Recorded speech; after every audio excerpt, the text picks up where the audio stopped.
ವೀಕ್ಷಕರಿಗೆ ವಿದ್ಯಾ ವಿಶೇಷ ಚಾನಲ್ಗೆ ಸ್ವಾಗತ. ಮೊದಲನೇದಾಗಿ ನನ್ನ ಎಲ್ಲಾ ವೀಕ್ಷಕ ಪ್ರಭುಗಳಿಗೆ 2025 ಹೊಸ ವರ್ಷದ ಹಾರ್ದಿಕ ಶುಭಾಶಯಗಳು. ಆ ದೇವರು ನಿಮಗೆ ಒಳ್ಳೆಯ ಆಯುಷ್ಯ, ಆರೋಗ್ಯ, ಸುಖ, ಶಾಂತಿ, ನೆಮ್ಮದಿ, ಸಕಲ ಅಷ್ಟೈಶ್ವರ್ಯಗಳನ್ನ ಕೊಟ್ಟು ಕಾಪಾಡಲಿ. ಅಲ್ಲದೆ ನಿಮ್ಮ ಎಲ್ಲಾ ಇಷ್ಟಾರ್ಥಗಳನ್ನ ತಾಯಿ ಜಗನ್ಮಾತೆ ನೆರವೇರಿಸಲಿ ಎಂದು ಕೋರುತ್ತಾ ವಿಡಿಯೋವನ್ನ ಪ್ರಾರಂಭಿಸೋಣ. ಈ ವಿಡಿಯೋದಲ್ಲಿ ಹೇಳಿರುವಂತಹ ಮಾಹಿತಿಯು ಕೆಲವು ವಿದ್ವಾಂಸರು ಹಾಗೂ ಜ್ಯೋತಿಷ್ಯದಲ್ಲಿ ಪರಿಣಿತಿಯನ್ನ ಹೊಂದಿದಂತಹ ಜ್ಯೋತಿಷ್ಯರ ಸಲಹೆಯನ್ನ ತೆಗೆದುಕೊಂಡು ನಾವು 2025 ಭವಿಷ್ಯದ ಪ್ರಿಡಿಕ್ಷನ್ ಅನ್ನ ಹೇಳ್ತಾ ಇದ್ದೇವೆ.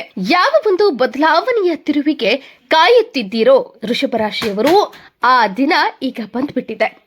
ವೃಷಭ ರಾಶಿಯವರ 2025 ರಾಶಿ ಭವಿಷ್ಯ ಯಾವ ರೀತಿ ಇದೆ? ಆರೋಗ್ಯ, ಹಣದ ಹರಿವು, ದಾಂಪತ್ಯ ಜೀವನ, ರಿಲೇಶನ್ಶಿಪ್, ವಿದೇಶಕ್ಕೆ ಸಂಬಂಧಪಟ್ಟ ಕೆಲಸಗಳು, ಸಂತಾನ ಫಲ, ವಿದ್ಯಾರ್ಥಿಗಳ ಭವಿಷ್ಯ ಹಾಗೂ ವ್ಯಾಪಾರ ವ್ಯವಹಾರಸ್ಥರಿಗೆ ಆಗುವಂತಹ ಲಾಭ ನಷ್ಟಗಳು, ಈ ಎಲ್ಲ ವಿಚಾರಗಳ ಬಗ್ಗೆ ಸಂಪೂರ್ಣವಾಗಿ ವೃಷಭ ರಾಶಿಯವರ 2025 ವರ್ಷ ಭವಿಷ್ಯ ಯಾವ ರೀತಿ ಇರಲಿದೆ ಎನ್ನುವುದರ ಬಗ್ಗೆ ಸಂಪೂರ್ಣ ಮಾಹಿತಿಯನ್ನ ನೀಡ್ತೇವೆ. ವಿಡಿಯೋವನ್ನ ಕೊನೆವರೆಗೂ ನೋಡಿ ಹಾಗೂ ಗಮನವಿಟ್ಟು ಕೇಳಿ. ಈ ಒಂದು ಭವಿಷ್ಯವು ವೃಷಭ ರಾಶಿಯವರ ಚಂದ್ರ ರಾಶಿಯ ಫಲದ ಆಧಾರದ ಮೇಲೆ ಹಾಗೂ ಯಾವುದೇ ಹೆಸರಿನ ಅಂದ್ರೆ ವೃಷಭ ರಾಶಿಗೆ ಸಂಬಂಧಪಟ್ಟ ಹೆಸರಿನ ಮೇಲೆಯೂ ಕೂಡ ನೀವು ಈ ಒಂದು ಭವಿಷ್ಯವನ್ನ ಕೇಳಬಹುದಾಗಿದೆ. ಮೊದಲನೇದಾಗಿ ವೃಷಭ ರಾಶಿಯವರ ವರ್ಷದ ಕುಂಡಲಿಯನ್ನ ನಾವಿಲ್ಲಿ ಗಮನಿಸುವುದಾದರೆ 9 ಗ್ರಹಗಳ ಸ್ಥಿತಿಗತಿಯು ಈ ರೀತಿಯಾಗಿದೆ. ಇನ್ನು ಈ ರೀತಿ 9 ಗ್ರಹಗಳ ಸ್ಥಿತಿಗತಿಯು ಇದ್ದುದರಿಂದ ಯಾವ ರೀತಿಯ ವರ್ಷ ಭವಿಷ್ಯವನ್ನ ನೀವು ನೋಡಲಿದ್ದೀರಿ ಎನ್ನುವುದನ್ನ ನಾವು ನೋಡೋಣ ಬನ್ನಿ. ಮೊದಲನೆಯದಾಗಿ ವೃಷಭ ರಾಶಿಯವರ ಆರೋಗ್ಯ ಹಾಗೂ ಹೆಲ್ತ್ ಕಂಡೀಷನ್ ಯಾವ ರೀತಿ ಇರಲಿದೆ ಅನ್ನುವುದನ್ನ ನಾವಿಲ್ಲಿ ಗಮನಿಸುವುದಾದ್ರೆ, ವೃಷಭ ರಾಶಿಯವರ ವರ್ಷದ ಕುಂಡಲಿಯ ಪ್ರಕಾರ ಮಾಲಭ್ಯ ಯೋಗವು ನಿಮ್ಮ ರಾಶಿಯನ್ನ ಪ್ರವೇಶಿಸಲಿದೆ. ಈ ಯೋಗದಿಂದಲೇ ನಿಮ್ಮ ವರ್ಷ ಪ್ರಾರಂಭವಾಗಲಿದೆ. ಏಕೆಂದ್ರೆ ಮಾಲಭ್ಯ ಯೋಗವು ಶುಕ್ರನ ಆಧಿಪತ್ಯದಿಂದ ಒದಗಿ ಬಂದಿರ್ತದೆ, ಶುಕ್ರನ ಆಧಿಪತ್ಯವನ್ನ ಹೊಂದಿರ್ತದೆ. ಹಾಗಾಗಿ ಶುಕ್ರನು ಲಕ್ಸುರಿ ಲೈಫ್ ಒದಗಿಸುವ ಸ್ವಾಮಿಯಾಗಿರ್ತಾನೆ. ಆಕರ್ಷಕ ಮೈಕಟ್ಟು ಹಾಗೂ ಸೌಂದರ್ಯವನ್ನ ವೃದ್ಧಿಸುವ ಸ್ವಾಮಿ ಶುಕ್ರನಾಗಿರ್ತಾನೆ. ಅಲ್ಲದೆ ದೈಹಿಕವಾಗಿಯೂ ಹಾಗೂ ಮಾನಸಿಕವಾಗಿಯೂ ಸಕಾರಾತ್ಮಕ ಬದಲಾವಣೆಗಳನ್ನ ನೀಡುವ ದೇವರು ಶುಕ್ರನಾಗಿರ್ತಾನೆ. ಹಾಗಾಗಿ ಈ ವರ್ಷ ವೃಷಭ ರಾಶಿಯ ಮಹಿಳೆಯರು ಹಾಗೂ ಪುರುಷರು ತಮ್ಮ ಒಂದು ಸೌಂದರ್ಯ ಹಾಗೂ ಲುಕ್ ಬಗ್ಗೆ ಹೆಚ್ಚು ಕಾಳಜಿ ವಹಿಸುವರು. ಈ ವರ್ಷ ನಿಮ್ಮ ಜೀವನದಲ್ಲಿ ಪಾಸಿಟಿವ್ ಚೇಂಜ್ ತರುವಂತಹ ವರ್ಷ ಆಗಲಿದೆ. ಬದಲಾವಣೆಯ ಪರ್ವ ಅಂದ್ರೂ ತಪ್ಪಾಗುವುದಿಲ್ಲ. ವೃಷಭ ರಾಶಿಯ ಜನರು ತಮ್ಮ ಒಂದು ಲುಕ್, ಸೌಂದರ್ಯ ಹಾಗೂ ದೈಹಿಕವಾಗಿ ತಮ್ಮನ್ನು ತಾವು ಹೊಸ ರೀತಿಯಲ್ಲಿ ಕಾಣಿಸಿಕೊಳ್ಳಲು ಪ್ರಯತ್ನಿಸುತ್ತಾರೆ. ಅಂದ್ರೆ ನಿಮ್ಮ ಹೇರ್ ಸ್ಟೈಲ್ ಚೇಂಜ್ ಮಾಡ್ಕೊಳ್ತೀರಿ, ಕಲರಿಂಗ್ ಮಾಡಿಸ್ಕೊಳ್ಬಹುದು, ಹೇರ್ ಕಲರಿಂಗ್ ಮಾಡಿಸ್ಕೊಳ್ಳೋದಾಗಿರಬಹುದು, ಅಥವಾ ಪುರುಷರಾಗಿದ್ರೆ ಬಿಯರ್ಡ್ ಬೆಳೆಸ್ಕೊಳ್ತಿರಬಹುದು, ಅಥವಾ ಫುಲ್ ಶೇವ್ ಮಾಡ್ಕೊಳ್ಳೋದು ತಮ್ಮ ಲುಕ್ ಅನ್ನ ಚೇಂಜ್ ಮಾಡ್ಕೊಳ್ತಿರಬಹುದು. ಒಟ್ಟಾರೆಯಾಗಿ ದೈಹಿಕವಾಗಿ ಇನ್ನಷ್ಟು ಸುಂದರವಾಗಿ ಕಾಣಲು ಹೆಚ್ಚು ಕೆಲಸ ಮಾಡ್ತಾರೆ. ನಿಮ್ಮಲ್ಲಿ ನೀವೇ ಆಶ್ಚರ್ಯಕರವಾದ ಬದಲಾವಣೆಯನ್ನ ತಂದುಕೊಳ್ಳಲಿದ್ದೀರಿ. ಎರಡನೆಯದಾಗಿ ನಿಮ್ಮ ವಿಚಾರಗಳಲ್ಲಿಯೂ ಪಾಸಿಟಿವಿಟಿ ಮೂಡಿ ಬರಲಿದೆ. 2025 ಹೆಚ್ಚಾಗಿ ಸಕಾರಾತ್ಮಕ ಚಿಂತನೆಗಳತ್ತ ಮುಖ ಮಾಡುವಿರಿ. ಅಲ್ಲದೆ ಮಾಲಭ್ಯ ಯೋಗದ ಅನುಗ್ರಹದಿಂದ ನಿಮ್ಮ ಶರೀರದಲ್ಲಿ ಉತ್ತಮ ಬದಲಾವಣೆ ಆಗಲಿದೆ ಹಾಗೂ ಆರೋಗ್ಯವೂ ಕೂಡ ತುಂಬಾ ಚೆನ್ನಾಗಿರಲಿದೆ ಹಾಗೂ ಉತ್ತಮವಾಗಲಿದೆ. ಇನ್ನು ಜನವರಿಯಿಂದ ಹಿಡಿದು ನವೆಂಬರ್ ವರೆಗೂ ಈ ಯೋಗ ಕೂಡಿ ಬರುವುದರಿಂದ ಒಂದಲ್ಲ ಒಂದು ಕಡೆ ನೀವು ಹೆಚ್ಚು ಸ್ನೇಹಿತರೊಂದಿಗೆ ಕಾಲ ಕಳೆಯುವಿರಿ. 2025 ಹೊಸ ವರ್ಷ ಪ್ರಾರಂಭವಾಗುತ್ತಿದ್ದಂತೆಯೇ ಜನವರಿಯಿಂದಲೇ ನೀವು ಸಂತೋಷದ ಸುದ್ದಿಗಳನ್ನ ಕೇಳಿದಿರಿ. ಸಿಹಿ ಸಂದೇಶಗಳು ನಿಮ್ಮನ್ನ ಬಂದು ತಲುಪಲಿವೆ. ತುಂಬಾ ಖುಷಿಯಿಂದ ಸ್ನೇಹಿತರೊಂದಿಗೆ ಪಾರ್ಟಿ, ಟ್ರಿಪ್ ಅಂತ ಸುತ್ತಾಡ್ತೀರಿ. ಹೆಚ್ಚು ಫಂಕ್ಷನ್ ಗಳನ್ನ ಅಟೆಂಡ್ ಮಾಡ್ತೀರಿ. ಇನ್ನು ಹೆಚ್ಚಾಗಿ ಯಾತ್ರೆಗಳನ್ನ ಧಾರ್ಮಿಕ ಕ್ಷೇತ್ರಗಳಿಗೆ ಮತ್ತು ದೇವಸ್ಥಾನಗಳಿಗೆ ಹೋಗುವಂತಹ ವರ್ಷ ಇದಾಗಿರಲಿದೆ. ದೇಶ ವಿದೇಶ, ಕಾಡು, ಬೆಟ್ಟ, ತೀರ್ಥಯಾತ್ರೆ ಹೀಗೆ ಹೆಚ್ಚು ಕಡೆ ಅಡ್ವೆಂಚರಸ್ ಯೋಗವನ್ನ ನೀವು ಈ ವರ್ಷ ಪಡೆಯಲಿದ್ದೀರಿ. ಮಾಲವ್ಯ ಯೋಗದಿಂದ ಈ ಒಂದು ಫಲ ನಿಮಗೆ ಒದಗಿ ಬರಲಿದೆ. ಒಟ್ಟಾರೆಯಾಗಿ ಈ ವರ್ಷ ವೃಷಭ ರಾಶಿಯವರಿಗೆ ಟ್ರಾವೆಲಿಂಗ್, ಎಂಟರ್ಟೈನ್ಮೆಂಟ್ ಮತ್ತು ಅಡ್ವೆಂಚರಸ್ ವರ್ಷ ಆಗಿರಲಿದೆ. ಅದರ ಜೊತೆಗೆ ಯಾರು ಸೋಷಿಯಲ್ ಮೀಡಿಯಾದಲ್ಲಿ ಇರುವುದಿಲ್ವೋ ಅವರು ಕೂಡ ಈ ವರ್ಷ ತಮ್ಮನ್ನು ತಾವು ಸೋಷಿಯಲ್ ಮೀಡಿಯಾದಲ್ಲಿ ತೊಡಗಿಸಿಕೊಳ್ಳಲಿದ್ದಾರೆ. ಕಲೆ ಆಗಿರಬಹುದು, ಸಂಗೀತ, ಡ್ಯಾನ್ಸ್, ಈ ರೀತಿಯಾದಂತಹ ಪ್ರತಿಭೆಯಲ್ಲಿ ನಿಮ್ಮನ್ನು ನೀವು ತೊಡಗಿಸಿಕೊಳ್ಳಲಿದ್ದೀರಿ. ಅಂದ್ರೆ 2025 ಒಂದಲ್ಲ ಒಂದು ಕಡೆ ಯಾವುದಾದ್ರೂ ಕ್ಷೇತ್ರಗಳಲ್ಲಿ ನೀವು ನಿಮ್ಮನ್ನ ತೊಡಗಿಸಿಕೊಂಡು ಕೈ ಜೋಡಿಸುವಿರಿ. ಹೊಸದಾಗಿ ಕಲಿಯಲು ನೀವು ಮುಂದಾಗುವಿರಿ. ಈ ರೀತಿಯ ಫಲಗಳು ಈ ವರ್ಷ ನಿಮಗೆ ಗೋಚರಿಸ್ತಾ ಇವೆ. ಹಾಗೆಯೇ ಯೂಟ್ಯೂಬ್ ಆಗಿರಬಹುದು, ಇನ್ಸ್ಟಾಗ್ರಾಮ್ ಆಗಿರಬಹುದು, ಫೇಸ್ಬುಕ್, ಸೋಷಿಯಲ್ ಮೀಡಿಯಾದಲ್ಲಿ ಜಾಸ್ತಿ ಜನರು ಸಾಧನೆ ಮಾಡಲಿದ್ದಾರೆ, ಜಾಸ್ತಿ ಅದರಲ್ಲಿ ತಮ್ಮನ್ನು ತಾವು ತೊಡಗಿಸಿಕೊಳ್ಳಲಿದ್ದಾರೆ ಹಾಗೂ ನಿಮ್ಮನ್ನ ನೀವು ಗುರುತಿಸಿಕೊಳ್ಳಲು ಇದೊಂದು ಒಳ್ಳೆಯ ಪ್ಲಾಟ್ಫಾರ್ಮ್ ನಿಮಗಾಗಿರಲಿದೆ. ಮುಖ್ಯವಾಗಿ ಕಲೆ, ಸಂಗೀತ, ಟ್ಯಾಲೆಂಟ್, ಟೆಕ್ನಿಕಲ್ ಕ್ಷೇತ್ರಗಳಿಗೆ ಸಂಬಂಧಿಸಿದ ಜನರು ಈ ವರ್ಷ ನಿಮಗೆ ಸೋಷಿಯಲ್ ಮೀಡಿಯಾದಿಂದ ಹೆಚ್ಚು ಪ್ರಯೋಜನವನ್ನು ಪಡೆದುಕೊಳ್ಳಲಿದ್ದೀರಿ. ನಿಮ್ಮ ಭವಿಷ್ಯವನ್ನು ಕೂಡ ಇದರಲ್ಲಿ ನೀವು ರೂಪಿಸಿಕೊಳ್ಳಲಿದ್ದೀರಿ. ಇನ್ನು ವೃಷಭ ರಾಶಿಯವರ ಹಣದ ಸ್ಥಿತಿಗತಿಯನ್ನ ನಾವಿಲ್ಲಿ ನೋಡುವುದಾದ್ರೆ, ವಾರ್ಷಿಕ ಕುಂಡಲಿಯ ಅನುಸಾರ ನಾವಿಲ್ಲಿ ಗಮನಿಸುವುದಾದ್ರೆ, ಕೇಂದ್ರದಲ್ಲಿ ಬುಧ ಗ್ರಹನು ಹಣದ ವಿಚಾರಕ್ಕೆ ಸಂಬಂಧಿಸಿದಂತಹ ಗ್ರಹವಾಗಿರುವುದರಿಂದ ಬುಧನು ಎಲ್ಲೋ ಒಂದ್ ಕಡೆ ಸ್ವಲ್ಪ ಚಂಚಲನಾಗಿರ್ತಾನೆ. ಅಂದ್ರೆ 2025ರಲ್ಲಿ ಹಣದ ಸ್ಥಿತಿಯಲ್ಲಿ ಸ್ವಲ್ಪ ಏರುಪೇರು ಆಗುತ್ತದೆ. ಈ ಒಂದು ತಿಂಗಳುಗಳಲ್ಲಿ ಮಾತ್ರ ನೀವು ಈ ಏರುಪೇರನ್ನ ನೋಡಲಿದ್ದೀರಿ. ನೆನಪಿನಲ್ಲಿಟ್ಕೊಳ್ಳಿ, ಜನವರಿ, ಫೆಬ್ರವರಿ, ಏಪ್ರಿಲ್, ಅಕ್ಟೋಬರ್ ಹಾಗೂ ಡಿಸೆಂಬರ್ ಇನ್ನೊಂದ್ಸತಿ ನೋಟ್ ಮಾಡ್ಕೊಳ್ಳಿ. ಜನವರಿ, ಫೆಬ್ರವರಿ, ಏಪ್ರಿಲ್, ಅಕ್ಟೋಬರ್ ಹಾಗೂ ಡಿಸೆಂಬರ್ ಈ ತಿಂಗಳುಗಳಲ್ಲಿ ನಿಮಗೆ ಹಣದ ಸ್ಥಿತಿಯಿಂದ ಸ್ವಲ್ಪ ಚಿಂತೆ ಬರಬಹುದು. ಖರ್ಚು ಹೆಚ್ಚಾಗುವ ಸಾಧ್ಯತೆ ಇರುವುದರಿಂದ ಸ್ವಲ್ಪ ಚಿಂತಾಜನಕವಾಗಿರ್ತದೆ ಈ ತಿಂಗಳುಗಳು. ಯಾಕಂದ್ರೆ ವಾಹನ ಖರೀದಿಸುವುದರಲ್ಲಿ ಖರ್ಚು ಆಗಬಹುದು, ಸಂತಾನವನ್ನ ಮಾಡ್ಕೊಳ್ತಿರ್ತೀರಿ, ಅದರಲ್ಲಿ ಖರ್ಚು ಆಗಬಹುದು, ರಿನೋವೇಷನ್ಗೆ ನೀವು ಖರ್ಚು ಮಾಡಬಹುದು. ಹೀಗೆ ಇದೇ ರೀತಿ ಒಂದಲ್ಲ ಒಂದು ವಿಚಾರಗಳಲ್ಲಿ ನಿಮಗೆ ಹಣದ ಖರ್ಚು ಹೆಚ್ಚಾಗಲಿದೆ. ಹಾಗಾಗಿ ಈ ತಿಂಗಳುಗಳನ್ನ ನೆನಪಿನಲ್ಲಿ ಇಟ್ಕೊಂಡು ಜಾಗರೂಕರಾಗಿರಿ. ಇನ್ನು ಈ ತಿಂಗಳುಗಳನ್ನ ಹೊರತುಪಡಿಸಿದ್ರೆ ಮೇ ಇಂದ ಹಿಡಿದು ಸೆಪ್ಟೆಂಬರ್ ವರೆಗೂ ಹಣದ ಸ್ಥಿತಿಗತಿ ತುಂಬಾನೇ ಚೆನ್ನಾಗಿರ್ತದೆ. ಈ ತಿಂಗಳುಗಳಲ್ಲಿ ಹಣಕ್ಕೆ ಸಂಬಂಧಪಟ್ಟಂತಹ ಡೀಲ್ಗಳು ನಿಮ್ಮನ್ನ ಕೈ ಹಿಡಿಯಲಿವೆ. ಜಬರ್ದಸ್ತ್ ಹಣದ ಹರಿವು ಮೇ ಇಂದ ಸೆಪ್ಟೆಂಬರ್ ನಲ್ಲಿ ಬರುವ ಸಾಧ್ಯತೆ ಹೆಚ್ಚಿದೆ. ಒಟ್ಟಾರೆಯಾಗಿ 2025ರಲ್ಲಿ ಹಣದ ಸ್ಥಿತಿ ತುಂಬಾನೇ ಉತ್ತಮವಾಗಿರ್ತದೆ ಆ ತಿಂಗಳುಗಳನ್ನ ಹೊರತುಪಡಿಸಿ. ಇನ್ನು ವೃಷಭ ರಾಶಿಯವರ ದಾಂಪತ್ಯ, ಸಂತಾನ ಹಾಗೂ ವಿದ್ಯೆಯ ಬಗ್ಗೆ ನೋಡುವುದಾದರೆ, ವಾರ್ಷಿಕ ಕುಂಡಲಿಯ ಅನುಸಾರ ಶನಿ ಹಾಗೂ ಶುಕ್ರನ 7ನೇ ದೃಷ್ಟಿಯು ನಿಮ್ಮ ಕುಟುಂಬದ ಮೇಲೆ ಬೀಳಲಿದ್ದು 2025ರಲ್ಲಿ ನಿಮ್ಮ ಕುಟುಂಬದ ವ್ಯಕ್ತಿಗಳಿಗೆ ಸಂಬಂಧಿಸಿದಂತೆ ಸಿಹಿ ಸುದ್ದಿ, ಸಂತೋಷದ ಸುದ್ದಿಯನ್ನ ನೀವು ಕೇಳಲಿದ್ದೀರಿ. ಅಂದ್ರೆ ನಿಮ್ಮ ಮನೆಯಲ್ಲಿ ಮಂಗಳ ಕಾರ್ಯಗಳು ನೆರವೇರಬಹುದು, ಮದುವೆ, ಮಕ್ಕಳಾಗಬಹುದು, ಮಕ್ಕಳ ಭವಿಷ್ಯದಲ್ಲಿ ಸಫಲತೆ ಸಿಗಬಹುದು. ಹೀಗೆ ಒಂದಿಲ್ಲ ಒಂದು ಮಂಗಳ ಕಾರ್ಯಗಳು, ಶುಭ ಸಮಾರಂಭಗಳು ನಿಮ್ಮ ಕುಟುಂಬ ನಡೆಯಲಿವೆ. ಫೆಬ್ರವರಿ ಹಾಗೂ ಡಿಸೆಂಬರ್ 2025ರ ತಿಂಗಳುಗಳು ಕುಟುಂಬಸ್ಥರಿಗೆ ತುಂಬಾನೇ ಲಾಭದಾಯಕ ಹಾಗೂ ಸಂತೋಷದಿಂದ ಕೂಡಿರಲಿದೆ. ಮುಖ್ಯವಾಗಿ ವಾಹನವನ್ನ ಖರೀದಿಸುವಿರಿ ಅಥವಾ ಪ್ರಾಣಿ ಪಕ್ಷಿಗಳನ್ನ ಸಾಕಬೇಕು ಅಂತ ನೀವು ಯೋಚನೆ ಮಾಡಿದ್ರೆ ಅದನ್ನು ಕೂಡ ನೀವು ಮಾಡಲಿದ್ದೀರಿ ಎಂದು ಇಲ್ಲಿ ಗೋಚರಿಸಲಾಗ್ತಾ ಇದೆ. ನಿಮ್ಮ ಮನೆಗೆ ಹೊಸ ಸದಸ್ಯರ ಆಗಮನವೂ ಕೂಡ ಆಗಲಿದೆ. ಸದಸ್ಯರು ಸೇರುವಂತಹ ಫಲವೂ ಇಲ್ಲಿ ಗೋಚರಿಸ್ತಾ ಇದೆ. ಒಟ್ಟಾರೆಯಾಗಿ ಪರಿವಾರದ ವಿಚಾರದಲ್ಲಿ 2025 ತುಂಬಾನೇ ಉತ್ತಮ ಹಾಗೂ ಲಾಭದಾಯಕ ಮತ್ತು ಖುಷಿಯಿಂದ ಕೂಡಿರಲಿದೆ. ಇನ್ನು ಸಂತಾನದ ಬಗ್ಗೆ ನಾವಿಲ್ಲಿ ಗಮನಿಸುವುದಾದ್ರೆ, ಮಕ್ಕಳಲ್ಲಿ ಚಿಕ್ಕ ಮಕ್ಕಳು ಅಥವಾ ದೊಡ್ಡ ಮಕ್ಕಳು, ದೊಡ್ಡ ಸಂತಾನ ಹಾಗೂ ಚಿಕ್ಕ ಸಂತಾನಗಳು ತುಂಬಾನೇ ನಿಮಗೆ ಹೆಮ್ಮೆ ತರುವಂತಹ ಕೆಲಸಗಳನ್ನ ಮಾಡಲಿವೆ. ಕ್ರೀಡೆಗಳು, ಆಕ್ಟಿವಿಟಿಗಳಲ್ಲಿ ಹೆಚ್ಚು ಸಾಧನೆಯನ್ನ ಮಾಡಲಿದ್ದಾರೆ. ಅವಾರ್ಡ್ಗಳು ಹಾಗೂ ಪ್ರಶಂಸೆಗಳು ಅವರ ಬೆನ್ನು ಹತ್ತಲಿದೆ. ನಿಮ್ಮ ಮಕ್ಕಳು ನಿಮ್ಮನ್ನ ಹೆಮ್ಮೆಯಿಂದ ನಡೆಯುವಂತೆ ಮಾಡಲಿದ್ದಾರೆ. ವರ್ಷವಿಡೀ ನೀವು ಮಕ್ಕಳ ಒಂದು ಕಾರ್ಯದಿಂದಾಗಿ ಗರ್ವದಿಂದಿರುವಿರಿ. ಅದರ ಜೊತೆಗೆ ಜೂನ್ ಹಾಗೂ ಜುಲೈನಲ್ಲಿ ನಿಮ್ಮ ಮಕ್ಕಳ ಆರೋಗ್ಯದಲ್ಲಿ ಸ್ವಲ್ಪ ಮಟ್ಟಿಗೆ ಏರುಪೇರು ಆಗುವಂತಹ ಸಾಧ್ಯತೆ ಇರುತ್ತದೆ. ಜಾಗರೂಕರಾಗಿರಿ. ಮಳೆಗಾಲ ಆಗಿರುವುದರಿಂದ ನೆಗಡಿ, ಕೆಮ್ಮು, ಜ್ವರ ಹಾಗೂ ಸಣ್ಣ ಪುಟ್ಟ ಗಾಯಗಳನ್ನ ಮಕ್ಕಳು ಮಾಡಿಕೊಳ್ಳುತ್ತಾರೆ. ಅವರನ್ನ ಎಚ್ಚರದಿಂದಿರಿಸಿ. ಇನ್ನು ವಿದ್ಯಾರ್ಥಿಗಳ ಭವಿಷ್ಯ 2025ರಲ್ಲಿ ಹೇಗಿರಲಿದೆ ಎನ್ನುವುದನ್ನು ನಾವಿಲ್ಲಿ ಗಮನಿಸುವುದಾದ್ರೆ, ವಿದ್ಯಾರ್ಥಿಗಳಿಗೆ 2025 ತುಂಬಾ ಉತ್ತಮ ಹಾಗೂ ವಿದ್ಯಾರ್ಥಿಗಳಿಗೆ 2025 ತುಂಬಾ ಉತ್ತಮ ಹಾಗೂ ಸಫಲತೆಯಿಂದ ಕೂಡಿರುತ್ತದೆ. ಏಕೆಂದ್ರೆ ಇದು 2025 ಅಚೀವ್ಮೆಂಟ್ ವರ್ಷ ಅಂದ್ರೂ ಕೂಡ ತಪ್ಪಾಗಲ್ಲ.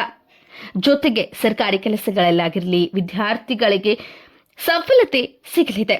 ಅಥವಾ ಯಾವುದಾದ್ರೂ ಒಂದು ಇನ್ಸ್ಟಿಟ್ಯೂಷನ್ಗೆ ಜಾಯಿನ್ ಆಗಬೇಕು ಅಂತ ಅಪ್ಲಿಕೇಶನ್ ಏನಾದ್ರೂ ಹಾಕಿದ್ರೆ ಅವರಿಗೆ ಅದು ಸಕ್ಸಸ್ ಆಗಲಿದೆ. ಮತ್ತು ಈ ವರ್ಷದಲ್ಲಿ ನೀವು ತುಂಬಾ ಉತ್ತಮ ಅಂಕಗಳನ್ನ ಪಡೆಯುವಿರಿ. ನಿಮಗೆ ನೀವೇ ಶಾಕ್ ಆಗ್ತೀರಿ. ನಾನು ಇಷ್ಟು ಚೆನ್ನಾಗಿ ಎಕ್ಸಾಮ್ ಬರ್ದಿರ್ಲಿಲ್ಲ, ಆದ್ರೂ ಕೂಡ ಇಷ್ಟು ಉತ್ತಮ ಅಂಕಗಳು ಬಂದಿದೆ ಎಂದು ನಿಮಗೆ ಸರ್ಪ್ರೈಸ್ ಆಗ್ಲಿದ್ದೀರಿ. ಒಟ್ಟಾರೆಯಾಗಿ ಏಪ್ರಿಲ್ ಇಂದ ಹಿಡಿದು ಡಿಸೆಂಬರ್ ವರೆಗೂ ವಿಶೇಷ ಹಾಗೂ ಲಾಭದಾಯಕವಾಗಿರ್ತದೆ ವಿದ್ಯಾರ್ಥಿಗಳಿಗೆ. ಟೋಟಲ್ ಆಗಿ ನಾವಿಲ್ಲಿ ಗಮನಿಸುವುದಾದ್ರೆ, ಕುಟುಂಬಸ್ಥರಿಗೆ, ಸಂತಾನಕ್ಕೆ ಹಾಗೂ ವಿದ್ಯಾರ್ಥಿಗಳಿಗೆ ಈ ವರ್ಷ ತುಂಬಾನೇ ಲಾಭದಾಯಕವಾಗಿರ್ತದೆ. ಇನ್ನು ವೃಷಭ ರಾಶಿಯವರ ದಾಂಪತ್ಯ ಜೀವನವನ್ನ ನಾವಿಲ್ಲಿ ಗಮನಿಸುವುದಾದ್ರೆ, ಅಂದ್ರೆ ಮದುವೆಯಾದವರಾಗಿರಬಹುದು, ಕುಮಾರಿಯರಾಗಿರಬಹುದು, ಮದುವೆ ಆಗದೇ ಇರುವವರಾಗಿರಬಹುದು, ಪ್ರೇಮಿಗಳಾಗಿರಬಹುದು, ಇವರ ಒಂದು ಕುಂಡಲಿಯನ್ನ ಇವರ 2025ರ ವಾರ್ಷಿಕ ಕುಂಡಲಿಯ ಅನುಸಾರ 7ನೇ ಸ್ಥಾನದಲ್ಲಿರುವಂತಹ ಸ್ವಾಮಿಯು 3ನೇ ಸ್ಥಾನದಲ್ಲಿ ವಕ್ರೀಯವಾಗಿ ಇರುವುದರಿಂದ ನಿಮಗೆ ಈ ವರ್ಷ ಶುಭ ಫಲಗಳನ್ನ ನೀಡಿದ್ದಾನೆ. ವರ್ಷ ಪೂರ್ತಿ ನಿಮಗೆ ಒಳ್ಳೆಯ ಹಾಗೂ ಉತ್ತಮ ಫಲಗಳನ್ನ ಮಂಗಳ ದೇವನು ನೀಡಲಿದ್ದಾನೆ. ಜನವರಿಯಿಂದ ಮಾರ್ಚ್ ವರೆಗೂ ದಾಂಪತ್ಯದಲ್ಲಿ ಹಾಗೂ ಪ್ರೇಮಿಗಳ ನಡುವೆ ಸ್ವಲ್ಪ ಇರಿಸು ಮುರಿಸು ಇರ್ತದೆ. ಜಗಳ, ಚಿಕ್ಕ ಪುಟ್ಟ ಮನಸ್ತಾಪಗಳು ಕೂಡ ಇರಲಿದೆ. ಆದ್ರೆ ನಿಮ್ಮ ಸಂಗಾತಿಯ ಕರಿಯರ್ನಲ್ಲಿ ಬಹಳಷ್ಟು ಒಂದು ಉತ್ತಮ ಫಲಗಳನ್ನ ನೀವು ನೋಡ್ಲಿದ್ದೀರಿ. ನಿಮ್ಮ ಸಂಗಾತಿಗೆ ಧನಲಾಭ ಸಿಗಲಿದೆ. ಆದ್ರೆ ಜನವರಿ ಹಾಗೂ ಫೆಬ್ರವರಿಯಲ್ಲಿ ಸ್ವಲ್ಪ ಆರೋಗ್ಯದಲ್ಲಿ, ನಿಮ್ಮ ಸಂಗಾತಿಯ ಆರೋಗ್ಯದಲ್ಲಿ ಏರುಪೇರು, ಸಣ್ಣ ಪುಟ್ಟ ಜಗಳಗಳು ಮತ್ತು ಪೆಟ್ಟುಗಳು ಆಗಲಿದೆ. ಜನವರಿ ಹಾಗೂ ಫೆಬ್ರವರಿ ಹಾಗೂ ಮಾರ್ಚ್ ನಲ್ಲಿ ಸಂಗಾತಿಯ ಜೀವನದಲ್ಲಿ ಉತ್ತಮ ಫಲಗಳನ್ನ ನೀವು ನೋಡ್ಲಿದ್ದೀರಿ. ಇನ್ನು ಏಪ್ರಿಲ್ ನಿಂದ ಹಿಡಿದು ಡಿಸೆಂಬರ್ ವರೆಗೂ ಕುಮಾರ ಹಾಗೂ ಕುಮಾರಿಯರು ಅಂದ್ರೆ ಕನ್ಯೆಯರಿಗೆ ಮದುವೆಯ ಭಾಗ್ಯ ಕೂಡಿ ಬರಲಿದೆ. ಕಂಕಣ ಭಾಗ್ಯ ಅವರಿಗೆ ಬಂದೊದಗಲಿದೆ. ಮದುವೆಯಾದ ದಂಪತಿಗಳು ಇನ್ನು ಉತ್ತಮವಾಗಿ ಅನ್ಯೋನ್ಯತೆಯಿಂದ ಸರಿಪಡಿಸಿಕೊಂಡು ಏನಾದ್ರೂ ತೊಂದರೆಗಳಿದ್ರೂ ಕೂಡ ಒಬ್ಬರಿಗೊಬ್ರು ಹೊಂದಿಕೊಂಡು ಜೀವನವನ್ನ ನಡೆಸುವಂತಹ ವರ್ಷ ಇದಾಗಲಿದೆ. ಪ್ರೀತಿ, ಪ್ರೇಮ, ಹೊಂದಾಣಿಕೆ ಹೆಚ್ಚಾಗ್ತದೆ. ಅದರ ಜೊತೆಗೆ ನಿಮ್ಮ ಸಂಗಾತಿಗೆ ಧನಲಾಭ ಯಾವುದಾದ್ರೂ ಮೂಲಗಳಿಂದ ಆಗ್ಲಿದೆ. ಯಾಕೆಂದ್ರೆ ಬೃಹಸ್ಪತಿ, ಗುರು ಹಾಗೂ ಶನಿದೇವರ ಪರಿವರ್ತನೆಯಿಂದ ಈ ಯೋಗಗಳು ನಿಮಗೆ ಸಿಗಲಿವೆ ಹಾಗೂ ಅವರ ಅನುಗ್ರಹದಿಂದಾಗಿ ನಿಮಗೆ ಹಣದ ಕೊರತೆ ಬರುವುದಿಲ್ಲ. ಅಲ್ಲದೆ ನಿಮ್ಮ ಸಂಗಾತಿಯೊಟ್ಟಿಗೆ ದೇಶ, ವಿದೇಶ ಹಾಗೂ ಯಾತ್ರೆಗಳಿಗೆ ನೀವು ಸಾಗುವಿರಿ. ಒಟ್ಟಾರೆಯಾಗಿ ಜನವರಿಯಿಂದ ಹಿಡಿದು ಮಾರ್ಚ್ ತಿಂಗಳವರೆಗೂ ಮಿಶ್ರ ಫಲಗಳಿದ್ದು, ಅದರ ನಂತರ ಗುರು ಶನಿಯ ಪ್ರಭಾವದಿಂದಾಗಿ ದಂಪತಿಗಳು, ಪ್ರೇಮಿಗಳು ಮತ್ತು ಯುವಕ ಯುವತಿಯರ ಕಿಸ್ಮತ್ ಅಂತಾರಲ್ವಾ, ಅಂದ್ರೆ ನಸೀಬ್ ಏನಂತಾರಲ್ಲ, ಅದು ಬದಲಾಗಲಿದೆ. ಇನ್ನು ವೃಷಭ ರಾಶಿಯ ವ್ಯಾಪಾರಸ್ಥರು, ವ್ಯವಹಾರಸ್ಥರು ಹಾಗೂ ಉದ್ಯೋಗಸ್ಥರಿಗೆ 2025 ಯಾವ ರೀತಿ ಇರಲಿದೆ ಅನ್ನುವುದನ್ನ ಇಲ್ಲಿ ನಾವು ಗಮನಿಸುವುದಾದ್ರೆ, ಈ ವರ್ಷ ಮಾಲವ್ಯ ಹಾಗೂ ಶಸ್ಯ ಯೋಗದ ಫಲದಿಂದಾಗಿ ವ್ಯಾಪಾರಸ್ಥರು ಹಾಗೂ ಉದ್ಯೋಗಸ್ಥರಿಗೆ ನೆನಪಿಡುವಂತಹ ಲಾಭದಾಯಕ ಹಾಗೂ ಉತ್ತಮ ವರ್ಷ ಎಂದರೆ ತಪ್ಪಾಗುವುದಿಲ್ಲ. ಯಾಕೆಂದ್ರೆ ನಿಮಗೆ ದೊಡ್ಡ ಮಟ್ಟದ ಉದ್ಯೋಗವು ನಿಮ್ಮನ್ನ ಅರಸಿಕೊಂಡು ಬರಲಿದೆ. ಅವಕಾಶಗಳು ನಿಮ್ಮನ್ನ ಹುಡುಕಿಕೊಂಡು ಬರ್ತವೆ. ಹೊಸ ಹೊಸ ಹಾಗೂ ದೊಡ್ಡ ದೊಡ್ಡ ಪ್ರಾಜೆಕ್ಟ್ಗಳು ನಿಮ್ಮ ಕೈ ಸೇರ್ತವೆ. ನಿಮಗೆ ದೊಡ್ಡ ಪದವಿ ಸಿಗುವಂತಹ ಅವಕಾಶಗಳು ಉದ್ಯೋಗದಲ್ಲಿರುವಂತವರಿಗೆ ಬರಲಿದೆ. ದೊಡ್ಡ ಟೀಮ್ನ ನೇತೃತ್ವವನ್ನ ನೀವು ವಹಿಸ್ತೀರಿ. ಮುಖ್ಯವಾಗಿ ಉದ್ಯೋಗಸ್ಥರಿಗೆ ವಿದೇಶದಲ್ಲಿರುವಂತಹ ಕಂಪನಿಗಳಿಂದ ಆಫರ್ಗಳು ಬರಲಿದೆ. ಲಾಭ ಸಿಗುವ ಸಾಧ್ಯತೆ ಹೆಚ್ಚಾಗಿರ್ತದೆ. ಒಟ್ಟಾರೆಯಾಗಿ 2025 ಉದ್ಯೋಗಸ್ಥರಿಗೆ, ವ್ಯಾಪಾರಸ್ಥರಿಗೆ ಮತ್ತು ವ್ಯವಹಾರಸ್ಥರಿಗೆ ಐತಿಹಾಸಿಕ ವರ್ಷ, ಸುವರ್ಣ ವರ್ಷ ಎಂದ್ರೆ ತಪ್ಪಾಗುವುದಿಲ್ಲ. ಮಲ್ಟಿನ್ಯಾಷನಲ್ ಕಂಪನಿಗಳಲ್ಲಿ ಕೆಲಸ ಮಾಡುತ್ತಂತವರಿಗೆ ದೊಡ್ಡ ಕಾಂಟ್ರಾಕ್ಟ್ ಸಿಗುವಂತಹದ್ದು, ಅಥವಾ ಕಡಿಮೆ ಪೋಸ್ಟ್ ನಲ್ಲಿ ಇದ್ದರೆ ಪ್ರಮೋಷನ್ ಸಿಗುವಂತಹದ್ದು, ದೊಡ್ಡ ಪೋಸ್ಟ್ಗೆ ಈ ರೀತಿಯಾಗಿ ದೊಡ್ಡ ದೊಡ್ಡ ಪೊಸಿಷನ್ಗಳು ನಿಮಗೆ ಸಿಗಲಿದೆ. ಏಕೆಂದ್ರೆ ಶಿಷ್ಯ ಹಾಗೂ ಮಾಲವ್ಯ ಯೋಗ ಇರುವುದರಿಂದ ನಿಮಗೆ ಉತ್ತಮ ಅವಕಾಶಗಳು ಒದಗಿ ಬರಲಿದೆ. ಹಾಗೆ ಶನಿಯು ನಿಮ್ಮ ವರ್ಷದ ಕುಂಡಲಿಯಲ್ಲಿ ದಿಗ್ವಿಜಯ 10ನೇ ಸ್ಥಾನದಲ್ಲಿ ನೆಲೆಸಿರುವುದರಿಂದ ಕ್ಷೇತ್ರದಲ್ಲಿರುವವರಿಗೆ ಏಕ್ದಮ್ ಅಂದ್ರೆ ಇನ್ಸ್ಟೆಂಟ್ ಆಗಿ ಭಾಗ್ಯ ಬರಲಿದೆ. ಗ್ರಾಫ್ ಅವರ ಭಾಗ್ಯದ ರೇಖೆ ತುಂಬಾನೇ ಮೇಲೆ ಹೋಗುವುದು. ಮೀಡಿಯಾದಲ್ಲಿರುವವರಿಗೆ ಮತ್ತು ಕಲೆ, ಸಂಗೀತ, ಲೋಹಕ್ಕೆ ಸಂಬಂಧಪಟ್ಟಂತಹ ಕ್ಷೇತ್ರದಲ್ಲಿರುವವರಿಗೆ, ಟೂರಿಸ್ಟ್ ಅಂಡ್ ಟ್ರಾವೆಲಿಂಗ್ ಕ್ಷೇತ್ರದಲ್ಲಿರುವವರಿಗೆ, ಲಾಯರ್ಸ್ ಗಳಿಗೆ, ವಕೀಲರಿಗೆ, ಲಾಯರ್ಸ್ ಗಳಿಗೆ ಇರಬಹುದು, ಫಿಲ್ಮ್ ಇಂಡಸ್ಟ್ರಿಯಲ್ಲಿ ಕೆಲಸ ಮಾಡುವಂತಹ ಆಕ್ಟ್ರೆಸ್ ಹಾಗೂ ಟೆಕ್ನಿಷಿಯನ್ಸ್ ಎಲ್ಲರಿಗೂ ಈ ಒಂದು ವರ್ಷ ತುಂಬಾನೇ ಉತ್ತಮ ಹಾಗೂ ಲಾಭದಾಯಕವಾಗಿರುತ್ತದೆ. ಅಲ್ಲದೆ ಬಿಲ್ಡರ್ಸ್ ಗಳಿಗೂ ಕೂಡ, ರೈತಾಪಿ ವರ್ಗಕ್ಕೂ ಕೂಡ ಈ ವರ್ಷ ತುಂಬಾನೇ ಸಫಲತೆಯಿಂದ ಕೂಡಿರುತ್ತದೆ. ಈ ವರ್ಷದಲ್ಲಿ ಭಾಗ್ಯೋದಯವಾಗುವುದು, ದೊಡ್ಡ ಮಟ್ಟದಲ್ಲಿ ಲಾಭದಾಯಕ ಹಾಗೂ ಹೆಚ್ಚು ಸಂಪಾದನೆಯ ವರ್ಷ ಅಂದ್ರೆ ಈ ಕ್ಷೇತ್ರದಲ್ಲಿ ಇರುವವರಿಗೆ ಆಗಲಿದೆ. ಇನ್ನು 2025 ವರ್ಷದ ಕುಂಡಲಿಯ ಅನುಸಾರ ನಿಮ್ಮ ಲಾಭದ ಸ್ಥಾನದಲ್ಲಿ ರಾಹು ವಿರಾಜಮಾನರಾಗಿರುವುದರಿಂದ ಈ ರಾಹುವಿನಿಂದಲೂ ಕೂಡ ನಿಮಗೆ ಒಂದಿಷ್ಟು ಒಳ್ಳೆಯ ಫಲಗಳು ನಿಮಗೆ ಬಂದೊದಗಲಿವೆ. ಒಂದು ಕಡೆ ನಿಮಗೆ ಸುವರ್ಣ ಯೋಗ ಪ್ರಾಪ್ತಿಯಾಗುತ್ತದೆ. ಬಂಗಾರದಂತಹ ಒಂದು ಯೋಗ ನಿಮಗೆ ಒದಗಿ ಬರಲಿದೆ, ನಿಮ್ಮನ್ನ ಹುಡುಕಿಕೊಂಡು ಬರ್ತದೆ. ಫೆಬ್ರವರಿಯಿಂದ ಹಿಡಿದು ಡಿಸೆಂಬರ್ ವರೆಗೂ ಈ ಯೋಗ ಜಾಗೃತವಾಗಿರ್ತದೆ, ಆಕ್ಟಿವ್ ಆಗಿರ್ತದೆ. ಆದ್ರಿಂದ ಈ ವರ್ಷದಲ್ಲಿ ನೀವು ದೊಡ್ಡ ದೊಡ್ಡ ಮಟ್ಟದಲ್ಲಿ ಏನಾದರೂ ಇನ್ವೆಸ್ಟ್ಮೆಂಟ್ ಮಾಡಿದ್ರೆ, ಶೇರ್ಸ್ಗಳಲ್ಲಾಗಿರ್ಬೋದು, ಪ್ರಾಪರ್ಟಿ ಖರೀದಿ ಮಾಡೋದಲ್ಲಾಗಿರ್ಬೋದು, ಗೋಲ್ಡ್ ಬಿಸ್ನೆಸ್ ಆಗಿರ್ಬೋದು, ಸಿಲ್ವರ್ ಬಿಸ್ನೆಸ್ ಆಗಿರ್ಬೋದು, ಕಮೋಡಿಟಿ ಆಗಿರ್ಬೋದು, ಇನ್ವೆಸ್ಟ್ಮೆಂಟ್ ನಲ್ಲಿ ನೀವು ಏನಾದರೂ ಒಂದು ಉದ್ಯೋಗವನ್ನ ಮಾಡಬೇಕಂತ ಇದ್ರೆ, ವ್ಯವಹಾರಗಳನ್ನ ಹೊಸದಾಗಿ ಪ್ರಾರಂಭಿಸಬೇಕಂತ ಇದ್ರೆ, ಮೀಡಿಯಾ ಕ್ಷೇತ್ರಗಳಲ್ಲಿ ನಿಮ್ಮನ್ನು ನೀವು ತೊಡಗಿಸಿಕೊಳ್ಬೇಕಂತ ಇದ್ರೆ, ಅದರೆಲ್ಲದರಲ್ಲಿಯೂ ನಿಮಗೆ ಸಫಲತೆ ಮತ್ತು ಹೆಚ್ಚು ಲಾಭದಾಯಕವಾಗಿರ್ತದೆ. ನೀವು ತುಂಬಾನೇ ಸಕ್ಸಸ್ ಅನ್ನ ಕಾಣ್ತೀರಿ. ನಿಮಗೆ ಇನ್ವೆಸ್ಟ್ಮೆಂಟ್ ಮಾಡುವುದಕ್ಕಿಂತ, ನೀವು ಇನ್ವೆಸ್ಟ್ ಮಾಡಿರುವುದಕ್ಕಿಂತ ಹೆಚ್ಚು ಪ್ರಾಫಿಟ್ ಅನ್ನ ಗಳಿಸ್ತೀರಿ, ಇನ್ಕಮ್ ಅನ್ನ ಗಳಿಸ್ತೀರಿ. ನೀವು ಮುಂಚೆಯೇ ಅಥವಾ ಗುಪ್ತ ರೀತಿಯಲ್ಲಿ ಯಾರಿಗೂ ಗೊತ್ತಿಲ್ಲದ ಹಾಗೆ ಎಲ್ಲಾದ್ರೂ ಇನ್ವೆಸ್ಟ್ಮೆಂಟ್ ಮಾಡಿದ್ರೆ, ಫಂಡ್ಸ್ ಗಳನ್ನ ಇಟ್ಟಿದ್ರೆ, ಅದರಿಂದ ಕೂಡ ನಿಮಗೆ ಹೆಚ್ಚು ದೊಡ್ಡ ಮಟ್ಟದ ಲಾಭಗಳು ಸಿಗಲಿದೆ. ನೀವು ಅಂದುಕೊಂಡಿದ್ದಕ್ಕಿಂತ 5 ಅಥವಾ 10 ಗುಣದಷ್ಟು ಹೆಚ್ಚು ಲಾಭ ನಿಮ್ಮದಾಗುವುದು. ರಾಹು 12ನೇ ಸ್ಥಾನದಲ್ಲಿರುವುದರಿಂದ ಈ ರೀತಿಯಾದಂತಹ ಜಬರ್ದಸ್ತ್ ಇನ್ಕಮ್ ಫೆಸಿಲಿಟಿಯನ್ನ ಆತ ನಿಮಗೆ ನೀಡಲಿದ್ದಾನೆ. ಆದರೆ ಚಂದ್ರನು ನಿಮ್ಮ ಕುಂಡಲಿಯಲ್ಲಿ ಕ್ಷೀಣ ರೂಪದಲ್ಲಿರುವುದರಿಂದ ಕೆಲವೊಂದು ಸಮಸ್ಯೆಗಳು ಇಲ್ಲಿರುತ್ತದೆ. ಅದನ್ನು ಕೂಡ ನೀವು ಗಮನದಲ್ಲಿಟ್ಟುಕೊಂಡು ಜಾಗರೂಕತೆಯಿಂದ ಎಚ್ಚರವಾಗಿರಬೇಕಾಗ್ತದೆ. ಏನೆಂದ್ರೆ ಕ್ಷೀಣ ರೂಪದಲ್ಲಿ 9ನೇ ಸ್ಥಾನದಲ್ಲಿ ವಿರಾಜಮಾನರಾಗಿರುವುದರಿಂದ ಆತನಿಂದ ಸ್ವಲ್ಪ ನಿಮಗೆ ತೊಂದರೆ ಆಗಬಹುದು. ಹಾಗಾಗಿ ನೀವು ನದಿಗೆ, ಹೊಳೆಗೆ ಅಥವಾ ಸಮುದ್ರಕ್ಕೆ ಸಂಬಂಧಪಟ್ಟ ಯಾತ್ರೆಯನ್ನ ನೀವೇನಾದ್ರೂ ಕೈಗೊಂಡರೆ ರಿಸ್ಕ್ ಇರುವಂತಹ ಕೆಲಸ ನೀವು ಅಲ್ಲಿ ಮಾಡಕ್ ಹೋಗ್ಬೇಡಿ. ನೀವು ಅದಕ್ಕೆ ಕೈ ಹಾಕಲಿಕ್ಕೆ ಹೋಗ್ಬೇಡಿ.